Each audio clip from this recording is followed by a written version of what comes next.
Okay, you know how important Reels are for your business page on Instagram and how powerful TikTok is, YouTube Shorts, Pinterest Idea Pin. You've already been posting, trying your luck with the algorithm, you made the commitment to be consistent, but you're not seeing results. I'm giving you 6 ways to level up the quality of your content. Hi, I'm Ariana. On this channel, we talk about leveraging social media for your business, work-life balance, content creation, and much more. If that sounds like something you're interested in, I definitely suggest subscribing. It's very important to take a look at what you're doing. If you think you're doing everything right, but still try to constantly improve. There's always room for improvement, especially if you're not seeing the results that you think you should be seeing. Tip number 1 for improving the quality of your short form video is lighting. So I'm not just talking about getting a ring light and calling it a day. It goes a little bit deeper than just lighting. Make sure that the subject of your video is clear, undeniably the subject, which most of the time is you or your product, but make sure that the video is well lit and we can completely and clearly understand what's going on. There's no guessing involved, and it just looks like a quality piece of content. If you don't have a ring light, I definitely suggest using a window or natural sunlight. And if you think that your camera quality isn't all that great, all you need is good lighting. I have an iPhone 11, and when I take pictures inside, dim, not so great lighting, the quality is really bad, but if I go outside, it looks incredible on the same phone. Definitely make sure that your lighting is doing its job, and don't forget to wipe your lens before you start filming. Number 2 is background. A lot of people have their really cute setups.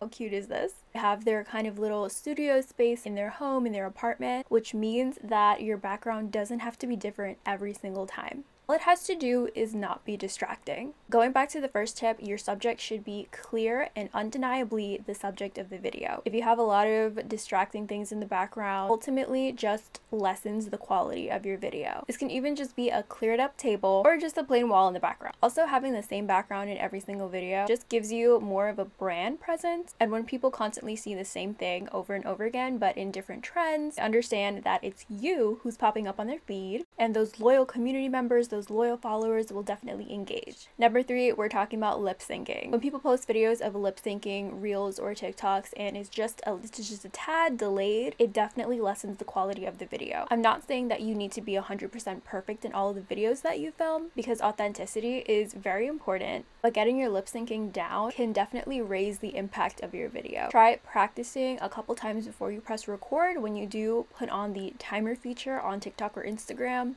And on Instagram Reels, it is a little bit delayed, so I recommend starting your lip syncing before the countdown hits number 1. Number 4, we're talking about camera presence. We can definitely tell if you feel awkward or look stiff, or you just feel like you don't want to be there. If you feel like this is so cringy and I don't want to be doing this, but I know I have to because Reels are gonna blow up my business page, we can see that. I always recommend posting Reels for your business page, and I know some people don't like showing their face, but the more you do it, the more you will get comfortable on camera. My first couple Reels were super cringy, but I kind of developed this persona that I kind of put myself in when I am lip syncing. I kind of keep the audience in mind, trying to understand what they would see while I'm filming. And I also like to use exaggerated facial expressions and really get the feel and message and emotions of the video across in my facial expressions and my movements. I like to think of lip syncing Reels as acting, because you're basically almost always watching like a POV, even if it doesn't say that. If you're doing a lip syncing reel and you're kind of putting yourself in a scenario, for example, if you're making a relatable lip syncing reel that should resonate with your target audience, you're putting them in a hypothetical scenario and trying to make a joke out of it. So you're basically acting. But the more you do it, the more you will get comfortable and figure out what's working and what's not. Number 5, we're talking about filters and editing. So if you overuse filters,